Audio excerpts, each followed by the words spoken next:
So, really, for the vast majority of software, the public safety is not at risk. I mean, if the app crashes on your phone or your laptop, it's not a massive catastrophe. But when you're talking about digital superintelligence, I think, which does pose a risk to the public, then there is a role for government to play to safeguard the interests of the public. And this is, of course, true in many fields, aviation, cars.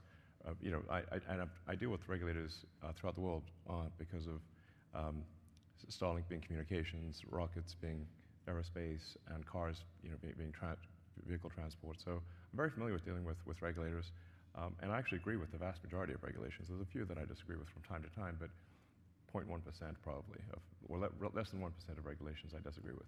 So, and there is some concern from people in Silicon Valley who've never dealt with regulators before, and they think that this is going to just crush innovation and slow them down and be annoying. But and it will be annoying. It's true. They're not wrong about that.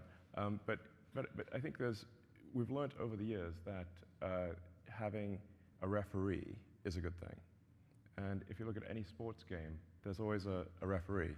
And nobody's suggesting, I think, to have a sports game without one. And I think that's the right way to think about this, is for government to be a referee to make sure the sportsmanlike conduct and that the public safety is addressed, that we care about the public safety. Because I think there might be, at times, too much optimism about technology.